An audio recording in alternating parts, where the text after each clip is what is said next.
I didn't take.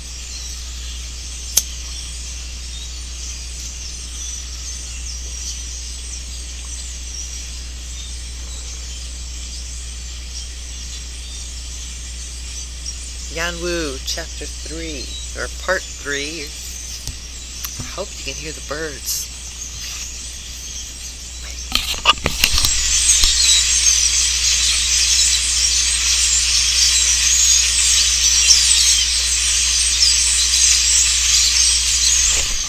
Okay, are they pretty?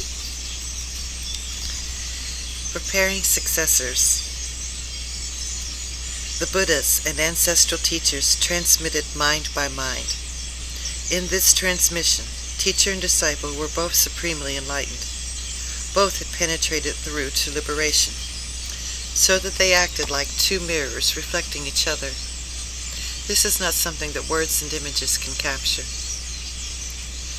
When you far transcend all patterns and assessments, and the arrow points meet, without ever having any objective other than truth, then you receive the marvel of the way and become a successor of the ancestral teachers and continue the transmission of the lamp. You cut off the path of ideation and go beyond thinking and escape from emotional consciousness to reach a clear, open state of freedom that sweeps all before it. When it comes time to select people to whom you will impart the bequest, it is necessary to pick those of unique spirit whose enlightened perception is fully mature. Then they will not have let the family reputation decline, and they will attain the teeth and claws that have always marked the Zen school since time immemorial. Only then will they be in accord with and truly assist in the transmission of the truth by truth. It is by this means that the Zen transmission has continued for many centuries, becoming more and more illustrious the longer it lasts. As the saying goes, when the source is deep, the stream is long. Nowadays, many have lost the old way, and many try to usurp the style of Zen, setting up their own sects, keeping to cliches, and concocting standardized formulas and slogans. Since they themselves are not out of the rut, when they try to help other people, it is like a rat going into a hollow horn that gets narrower and narrower until the rat is trapped in a total impasse. Under such circumstances, how can the universal teaching not decline? In the olden days, when I first met my teacher Wuzu, I blurted out my realization and presented it to him. It was all words and phrases and intellectual points, all empty talk of Bodhidharma and essence of mind and mystic marvels. What I got in return was my old teacher citing a couple of dry phrases. The verbal and the non-verbal are like vines clinging to a tree. At first I shook this saying back and forth, using my verbal cleverness. Then I began to theorize and expound principles. There were no lengths to which I did not go in the end, as I tried to escape the dilemma he had posed. Everything I brought up was included in it. Eventually I began to weep without realizing it. Still, I had never been able to get into this saying at all. Again and again I earnestly tried to concentrate on it. At that point, my teacher told me, if you should just put an end to all your arbitrary views and understandings and judgments, when you have cleansed them away all at once, you will naturally gain insight. Then he said, I have already explained this all for you, now go. I sat in my place and investigated the matter thoroughly, until there was no seam or gap. And then I went to my teacher's room, and I spoke freely in a confused way. So he scolded me, saying, Why are you babbling? At that point, I admitted to myself that a man whose eyes were truly clear was seeing into whatever was in my heart. In the end, I wasn't able to enter into it, and so I left the mountain. 2 years later, I returned. Finally, the bottom fell out of the bucket for me. As I was contemplating the saying, she calls to her mate again and again, although there's nothing the matter, because she wants her lover to hear her voice. And then at last, I saw that what my teacher had told me before was real medicine. It's just that I was deluded at the time and could not penetrate it. So, I know that the real truth is like Lang Shui's saying, I know everything that you people know, but you people do not know what I know. How true these words are. Zai Fing asked Deshan, do I have any part in the business of the vehicle of the school that has come down from antiquity? And Deshan hit him with his staff and said, what are you saying? Later, Zai Fing said, when I was at Deshan's, at the blow of his staff, it seemed as if I had stripped off 1,000 layers of sweat-soaked shirts clinging to my flesh. Linji got hit 3 times by Hungbo and went to Dayu to ask if he was at fault or not. And Dayu told him, Hungbo is so kind to you, but you still come looking for fault? Linji had a powerful realization and unconsciously said, after all, there's not much to Hungbo's Buddhism. Both Zai Fing and Lin Shi were outstanding members of the Zen community, and both were enlightened under the impact of a blow from a teacher's staff. Later on, they both greatly energized the Zen school and made a ladder and a boat for the salvation of the world. Zen students today should think back on them. Were they crude and shallow? Yet in recent times, some people say that using the staff to deal with people is falling into device and object. They claim that to enter into the subtle refinements it is necessary to investigate the true nature of mind thoroughly, to discuss mysteries and marvels exhaustively, and to be consistent and meticulous at all times, and to pick up every stitch. But what about all the schools of Buddhism that interpret the scriptural teachings with their minute analysis, their revelations of hidden aspects, their discovery of ultimate reality and penetration into the nature of Buddhahood? Are these not subtle refinements? If this were all there is to it, then what was the need for the ancestral teacher of Zen to come from the West?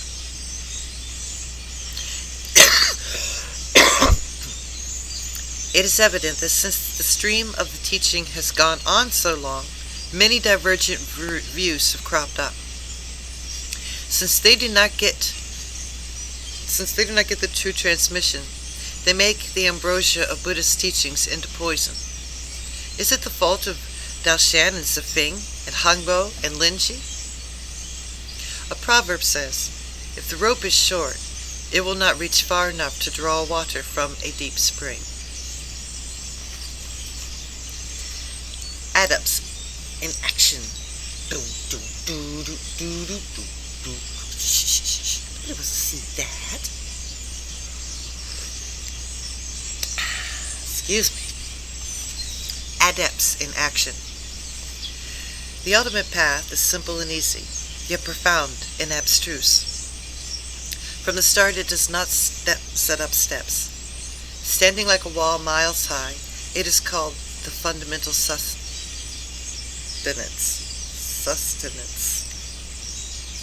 Thus, in Magdha, the Buddha carried out the true imperative by shutting his door and staying in seclusion. At Vaishali, Vimalakshmi revealed the fundamental principle by keeping his mouth shut and refusing to speak. Even so, there are adepts who will not forgive them for these displays. How much less would they forgive getting involved with marvels and delving into mysteries, discoursing upon the true nature of mind, and having a sweaty shirt stuck to their skin and being unable to rip it off? That would appear even more broken down and decrepit. From Bodhidharma to Huining, the example set by the Zen patriarchs was exceptionally outstanding. The practical strategies of adepts like Lin Shi and Dai Shan were immediately liberating. When the great Zen masters went into action, they were like dragons galloping and tigers charging. Heaven and earth turned, and nothing could stop their revivifying the people. They never dragged through the muddy water of emotionalism and intellectualism. Since time immemorial, as soon as they had certain penetration of the ultimate, those with great realization and enlightenment have been like swift falcons and hawks, riding the wind, dazzling in the sun, with the blue sky at their backs. They penetrated directly through and made themselves completely unobstructed 24 hours a day, with their realization pervading everything in all directions, rolling up and rolling out, capturing and releasing. They did not even dwell in the station of sage. And how could they have been so willing to remain in the ordinary current? How could they have been willing to remain in the ordinary current? Their hearts were washed clean, and they encompassed both present and past. Picking up a blade of grass, they used it as the golden body of a Buddha. And picking up the golden body of Buddha, they used it as a blade of grass. For them, there was never any such thing as better or worse, or grasping and rejecting. They were just vibrantly alive, meeting the situation. Sometimes, in guiding learners, they took away the person, but not the world. Sometimes they took away the world, but not the person. And sometimes they took away both, and sometimes they took away neither. They moved beyond conventions and sectarian limits, and were totally clear and free. How could they have had any interest in trapping people, in pulling the wool over their eyes, in manipulating them, in bending them out of shape? It is necessary to get to the reality and to reveal to learners the thing in each of them that is the fundamental matter of great liberation. Without dependencies, without contrived activities, without concerns. This is how the ancients were in advance of the dust. This is how the ancients were aware in advance of the dust blowing in the wind and the grasses moving. As soon as any obstructive illusions sprouted, they would immediately mow them down. Still, they could hardly find anybody willing and able to share in the life of wisdom. How could the genuine Zen teachers be compared with these phonies who roll around in the weeds together, pulling each other along, dragging each other into intellectual verbal judgments and arbitrary choices, creating cliches to bury the sons and daughters of other people's families? It is obvious that such people are wetting the bed with their eyes open. Those clear-eyed Zen adepts would never have put on such a display. Did anybody tell him about the man? Never mind. We'll get to that man later.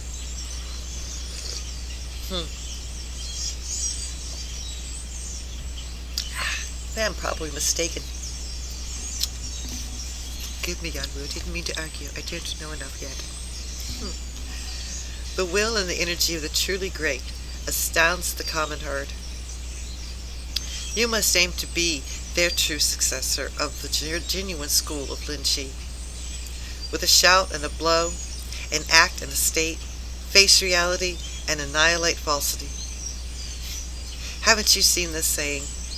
Having used the razor-sharp sword of wisdom, be quick to hone it again. Move with a mighty flow.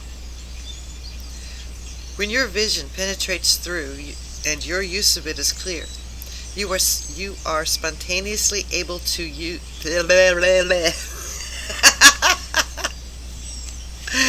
Oh, what's distracting me? Well, we do a time check, and we really want a little bit of nicotine. We're a little distracted right now.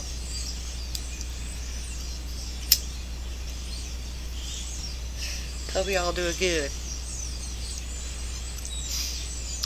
When your vision penetrates through, and your use of it is clear, you are spontaneously able to turn without freezing up or getting stuck amid all kinds of lightning-fast changes and complex interactions and interlocking intricacies. You do not establish any views or keep to any mental states. You move with a mighty flow, so that when the wind moves, the grasses bend down. When you enter into enlightenment right where you are, you penetrate to the profoundest source. You cultivate this realization until you attain freedom of mind, harboring nothing in your heart. Here there is no understanding to be found, much less not understanding. You go on like this 24 hours a day, unfettered, free from all bonds. Since from the first you did not keep to subject and object, or self and others, how could there be any Bodhidharma? I should probably reread that because I read it like a comma when it should have been a period. So, I probably didn't go back over to you guys very well. Okay, so it's like, here there is no understanding to be found, much less not understanding. You go on like this for 24 hours a day, unfettered, free from all bonds. Since from the first you do not keep to subject and object, or self and others, how could there be any Bodhidharma? This is the realm of no mind, no contrived activity, and no concerns.